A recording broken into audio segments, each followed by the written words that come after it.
Inilah persoalan di benak orang ramai. Rasanya di sudut tunggak bakal tinggal kenangan Sebagai masalah sosial di balik itu. Selamat datang ke rancangan Bicara.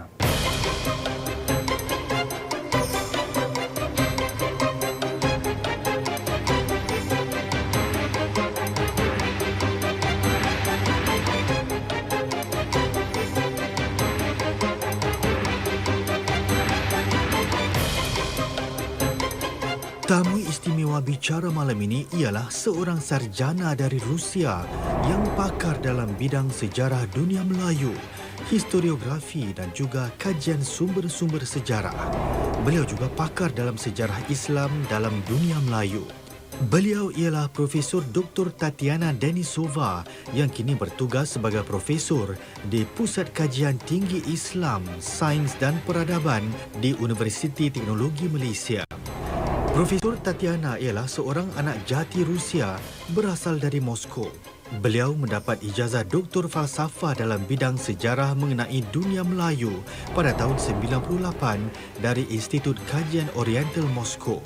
Profesor Tatiana kemudian menjadi seorang pensyarah universiti di Moskow dan memegang beberapa jawatan akademik di Malaysia termasuk selaku zamin kajian di Dewan Bahasa dan Pustaka serta Perpustakaan Negara Malaysia dan kemudian selaku Profesor Madya di Jabatan Sejarah Universiti Melaya. Baru-baru ini Profesor Tatiana Denisova berkunjung ke Singapura selaku pensyarah undangan bagi ceramah Arif Budiman untuk para guru bahasa Melayu tempatan.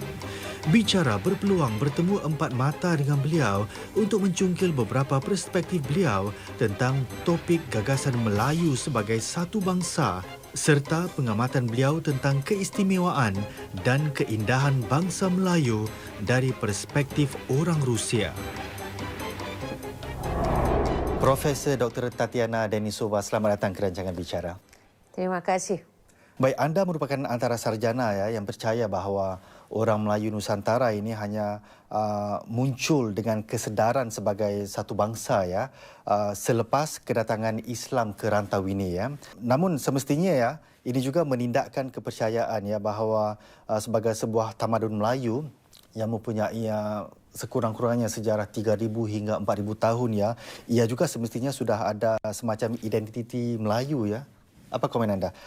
Terima kasih. Itu soalan yang sangat penting sebenarnya dan itu bukan sebenarnya matter of kepercayaan tapi menurut teori social science kesadaran kebangsaan muncul di mana-mana bangsa cuma selepas bangsa itu memenuhi beberapa syarat supaya menjadi bangsa antara lain bahasa yang sama, agama yang sama, latar belakang kebudayaan yang sama dan sebagainya.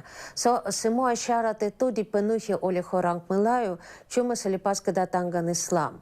Di sini sangat penting tahu bahwa orang Melayu itu bukan orang puak-puak yang purba macam Dayak atau Batak sebelum Islam.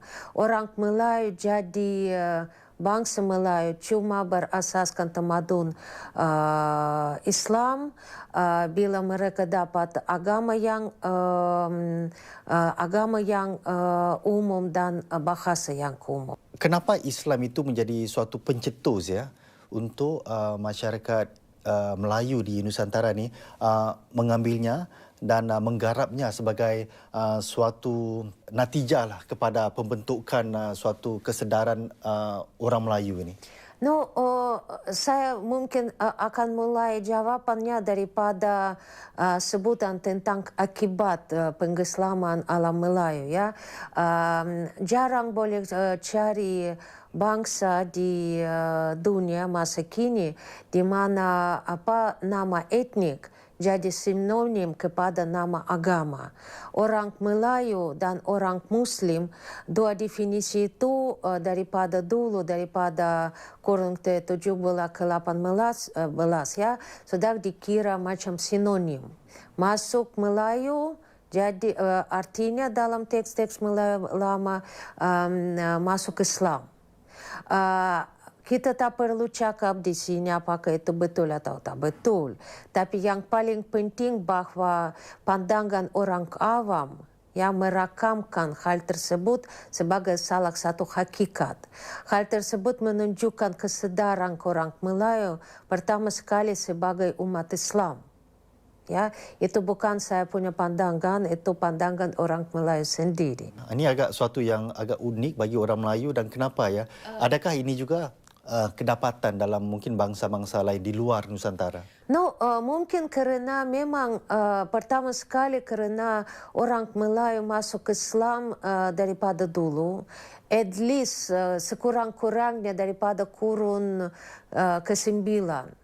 Maklumat tentang kehadiran orang Muslim di alam Melayu ada sudah daripada kurun ke-8, artinya daripada kurun pertama hijrah pun ada ya, daripada sumber-sumber sejarah Arab, Farsi dan sebagainya.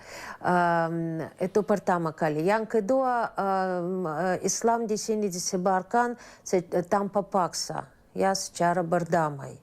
Yang ketiga, Islamization di sini jadi sangat mendalam.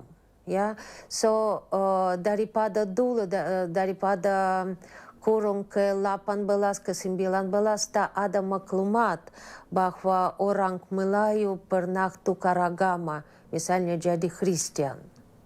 Ya, karena misalnya, kenapa kita tak boleh cakap bahwa orang Arab kira sinonim kepada orang Muslim, ya, karena di antara orang Arab ada Kristen, ada agnostik, ya, dan sebagainya. Tapi pada zaman sejarah modern, ya, pada zaman kurun ke-17, ke-18, ke-19, kes-kes pertukaran agama oleh orang Melayu tak dirakamkan, tak didaftarkan, ya. Tapi sekarang ya ada kadang-kadang orang ada tukar agama. Mungkin kenapa ya orang Melayu ni setelah mereka memeluk Islam ya, nampaknya ada semacam suatu pegangan yang begitu kuat sekali sehingga mereka tidak meninggalkan agama itulah. Kalau kita bandingkan mungkin dengan bangsa-bangsa lain ya. Karena agama Islam menjadi asas kesedaran kebangsaan. Agama Islam membawa banyak pertukaran yang menjadi asas tamadun kebangsaan. Agama Islam mempengaruhi dan membantu membina bahasa yang baru, yang kita tahu sekarang sebagai bahasa Melayu. Ya, bahasa Melayu itu mengandungi lebih daripada 40% kata pinjaman daripada tanah cakap bahasa Arab sahaja, tapi bahasa Arab Islam. Semua definisi-definisi yang berkaitan dengan filosofi, ibadat, semua datang daripada bahasa Arab Islam.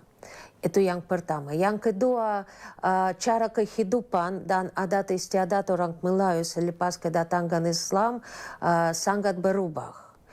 Vektor perkembangan kebudayaan dan intelektual berubah daripada India atau China ke dunia yang lebih terbuka, kepada tanah Arab, Mekah, Medina dan sebagainya. Kehidupan ekonomi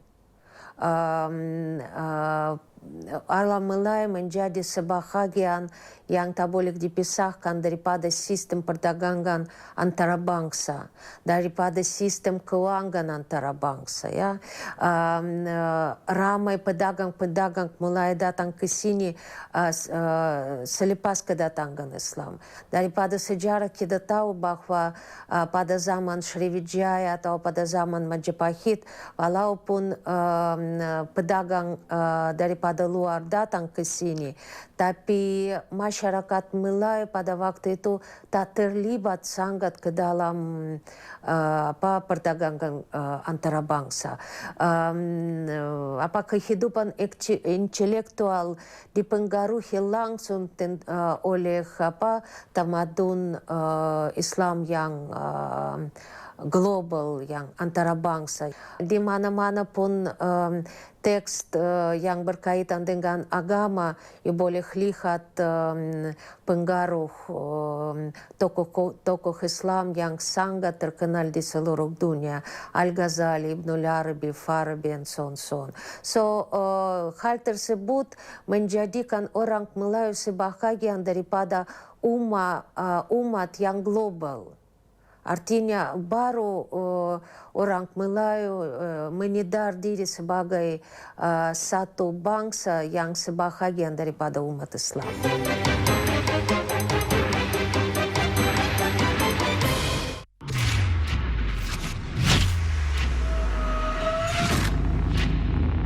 KFC Single Double Dare. Kami cabar anda menyahut cabaran ini. Ayo ke Dubai dan Abu Dhabi November ini bersama saya, Fadlur Rahman.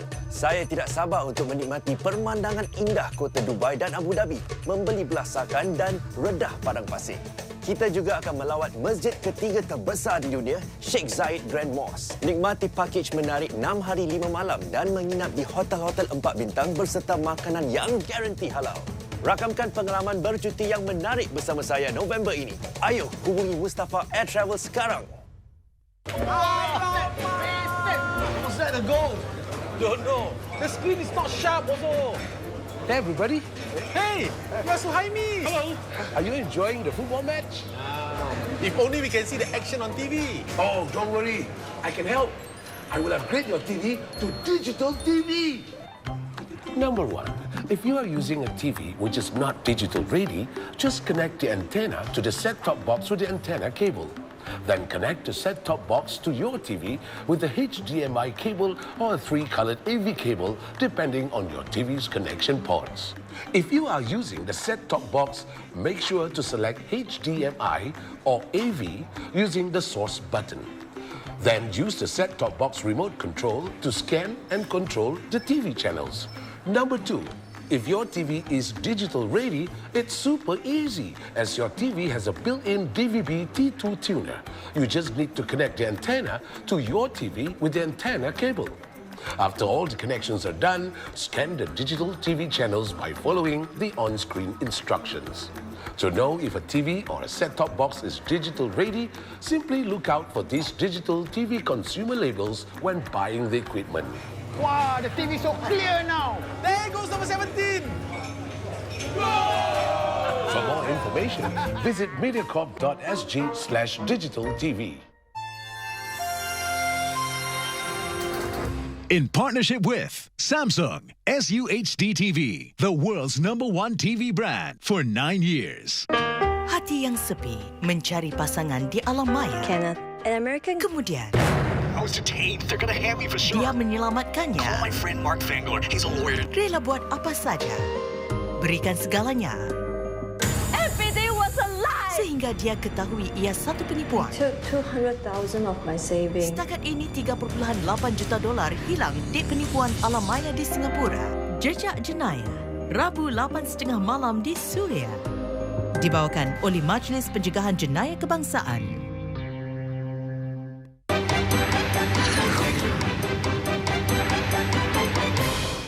Kongsi dengan kami ya, Prof. Kenapa pengetahuan sejarah seperti ini ya tentang kesedaran kebangsaan, kesedaran wujudnya bangsa Melayu itu sebagai satu consciousness ya, penting bagi orang-orang Melayu biasa seperti saya ini. You know, kekurangan ilmu, kekurangan pengetahuan tentang ilmu sejarah memang akan mengakibatkan penyebaran berbagai konsep yang salah, macam nasionalisme, ekstremisme, kekeliruan dalam kefahaman tempat dan peranan bangsa sendiri dalam sejarah dunia dan sebagainya. Dan orang Melayu mengalami masalah yang sama. Ada orang yang tak menghargai langsung asal-usul sendiri daripada tamadun Melayu. Memang perlu belajar dan perlu fokus kepada kajian khazanat persuratan. Boleh Anda berikan contoh mungkin? No, sekarang saya pernah kerja dalam perpustakaan negara. Ya, selama 1,5 tahun saya melihat bahwa walaupun perpustakaan tersebut mempunyai banyak koleksi yang sangat menarik, termasuklah koleksi buku-buku sejarah. Orang masa kini tak berapa minat baca buku tentang sejarah. Dan itu sebabnya mereka tak tahu sejarah perkembangan bangsa sendiri. Misalnya terdapat banyak kekeliruan dari segi sejarah penyebaran Islam di alam Melayu. Daripada dulu ramai orang fikir bahwa Islam datang ke alam Melayu daripada India dan disebarkan oleh para pedagang India sekitar kurun ke-15 ke-16. Ya. Padahal dalam khazanat persuratan Melayu, dalam teks-teks Arab maupun Parsi, tak ada bukti apapun tentang kedatangan Islam daripada India. Menurut teks-teks Melayu lama, juga menurut maklumat daripada teks Arab, ya, Islam dibawa ke sini terus daripada tanah Arab dan mulai disebarkan di sini oleh para mubalik. Kenapa orang Melayu dalam pemerhatian anda di perpustakaan di Malaysia tu ya, mereka kurang berminat ya? Apa sebabnya? Kerana kekurangan pendidikan dalam bidang sejarah. Kerana sekarang dalam Ini dari segi kurikulum maksud anda ya? Ya, yang tu juga. Lagipun, kadang-kadang bila kita terlampau fokus kepada globalisasi, kepada teknologi, kepada kerjaya dalam bidang masa kini, ya, orang lazimnya tak faham kepentingan sejarah. Ya, kepentingan tahu akar dan asal-usul sendiri. Jadi akibatnya rasa mereka kepada identiti Melayu itu tidak begitu mencengkam. Ya, betul.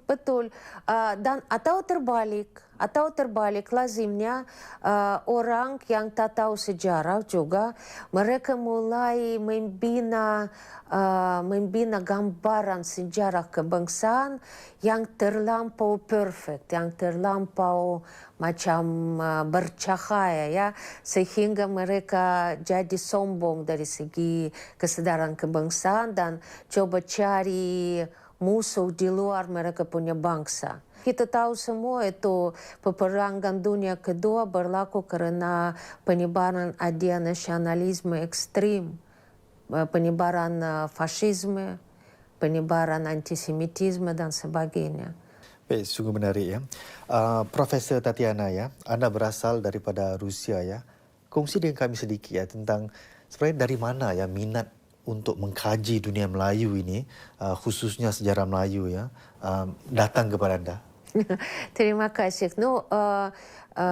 Cerita saya sendiri pribadi mungkin tak berapa menarik dan penting kerana bila saya dapat tawaran ikut jabatan kajian Melayu Indonesia, pada waktu itu saya tahu saya masih mahasiswa, jangan tanya berapa tahun dahulu ya, so lama, cukup lama ya. So pada 40 tahun dahulu? Saya tak akan cakap. So pada waktu itu saya sudah pernah tahu tentang orang Arab, ke Farsi, ke Cina, ke, tapi pengetahuan saya tentang kalam Melayu agak kurang sedikit ya. So kalau saya ditawarkan ikut jabatan pengkajian Melayu, saya bersetuju kerana saya tak pernah tahu secara mendalam apa itu. Dan selepas beberapa bulan saya faham bahawa saya buat keputusan yang betul. Kerana dalam kajian alam Melayu, di alam Melayu boleh cari apapun yang you minat tahu. Budaya India pun ada, budaya Cina pun ada, budaya Islam pun ada. Tapi saya fikir mungkin untuk para penonton akan menarik tahu bahwa di Rusia sejarah pengajaran Melayu agak lama. Pengajian Melayu maksudnya? Pengajian Melayu agak lama juga. Mulai daripada kurung ke 18 ke 19. 18? Ya.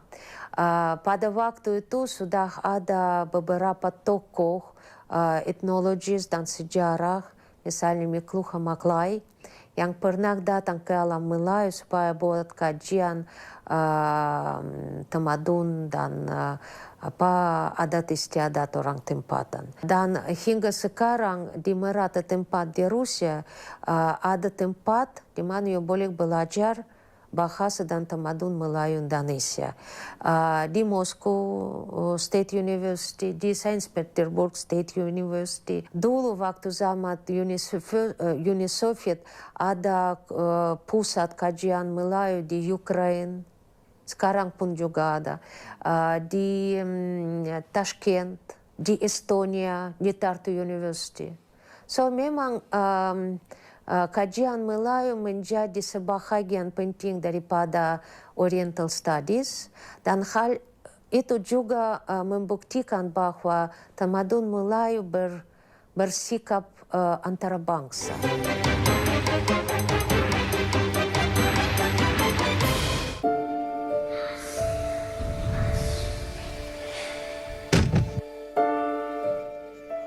Probably in for a shock. Get 25% off the first month of your Toggle Prime subscription this Halloween. Oh my God. And feast your eyes on thousands of movies and TV shows. You have to believe me. You'll have one hell of a time. Toggle, your favorite place for entertainment. Bersama Heliza Helmi, Diana Amir dan Nurimi untuk mengupas tren-tren terkini, terutama sekali bagi anak-anak remaja zaman sekarang. Lipstick ini juga menggambarkan anak muda yang tinggal di kota besar. Pascal fiksi ni, dia tak macam benda-benda lain sebab dia adalah satu lifestyle juga. Saksikan siri terbaru Sis, Semangat, Intelek, Swadaya. Setiap Isnin 10.30 malam hanya di Suria. Ayo ke Dubai dan Abu Dhabi November ini bersama saya, Fadlur Rahman. Saya tidak sabar untuk menikmati pemandangan indah kota Dubai dan Abu Dhabi, membeli belasakan dan redah padang pasir. Kita juga akan melawat masjid ketiga terbesar di dunia, Sheikh Zayed Grand Mosque. Nikmati pakej menarik 6 hari 5 malam dan menginap di hotel-hotel 4 bintang berserta makanan yang garanti halal. Rakamkan pengalaman bercuti yang menarik bersama saya November ini. Ayo hubungi Mustafa Air Travel sekarang. Cardiovascular disease is one of the leading causes of death in the world today. But armed with proper knowledge, it can be effectively treated and prevented. Gain an insight on how to effectively diagnose and manage heart-related issues from our medical experts. Learn about the latest developments in beating this disease. Heart of the Matter, a seminar happening on Saturday, the 21st of November. For more details, log on to channelnewsasia.com/seminar. Pop kembali dengan musim kedua. Dapatkan berita terkini arena hiburan Singapura dan serantau. Ada macam-macam cerita. Beramah mesra bersama artis-artis tempatan. Ya apa? Apa? Di mana? Kenapa? Dengan hos anda, Najib Ali. Jangan lupa saksikan POP Pop Pop Pop Pop setiap Rabu 10.30 malam di Suria.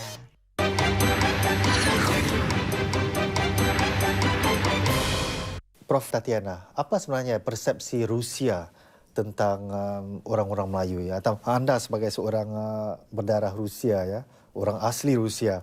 Kalau saya tanyakan mungkin apa dia keindahan atau keistimewaan orang Melayu, dunia Melayu ini bagi anda, mungkin apa jawapan anda?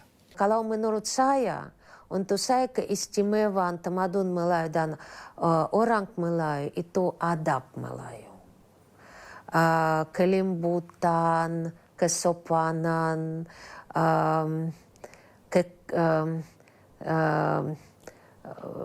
cara orang Melayu klasikal cakap, lembut. Ini untuk saya yang paling istimewa, yang paling berharga. Itu sebabnya saya harap orang Melayu tak akan hilang mereka punya adab. Contoh-contoh adab atau kelembutan tadi mana satu? No, cara macam ada orang Melayu cakap, tak naik mereka punya suara, sentiasa siap membantu, sangat sopan. Itu so cantik. Memang saya rasa sangat selesa di antara orang Melayu. Berbeza dengan mungkin adab atau cara orang Eropah atau Rusia? Orang Eropah memang berbeza, orang Arab berbeza. Dulu misalnya bila saya di Rusia, saya pikir orang Arab sangat macam lembut dan sebagainya. Tapi kalau saya bandingkan selepas 10 tahun berada di alam Melayu, ya, baru saya faham apa itu kelembutan, ya. Karena bila saya transit dekat negara-negara Arab sama dengan Rusia saya boleh faham bahwa adat istiadat dan cara budi bahasa dan budaya orang Melayu lagi lebih lembut. Dan adakah ciri-ciri ini juga, ya? Anda mengkaji teks Melayu semenjak daripada abad ke-13, ya. Adakah ini konsisten sepanjang zaman? Ya, saya rasa ya. Kerana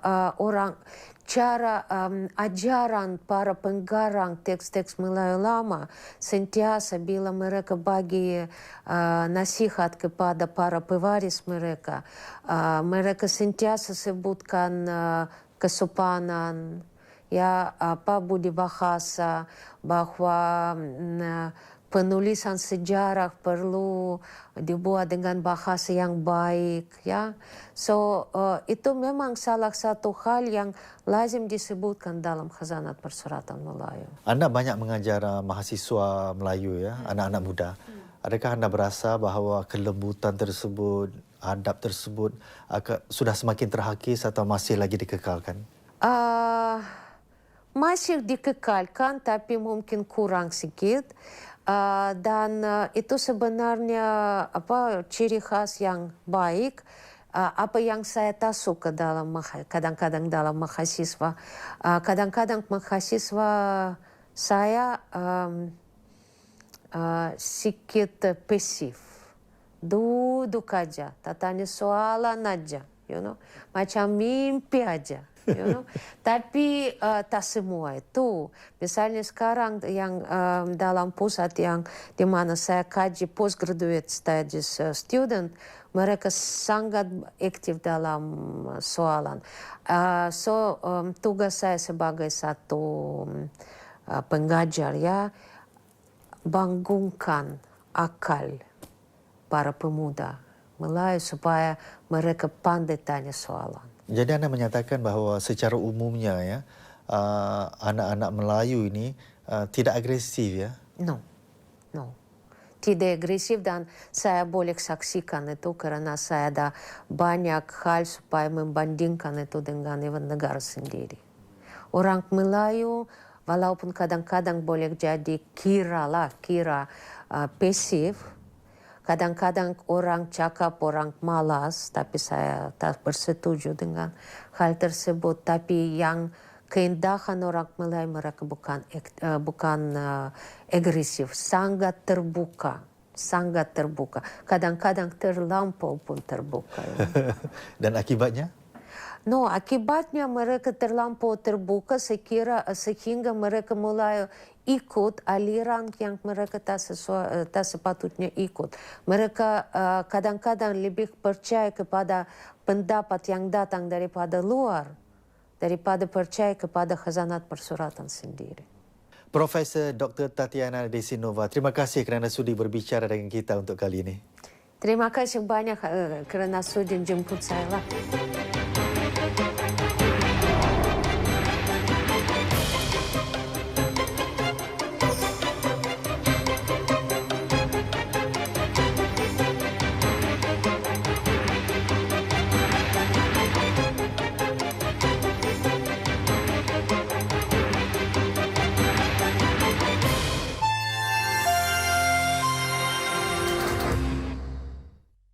Boleh ditonton melalui catch up di toggle.sg.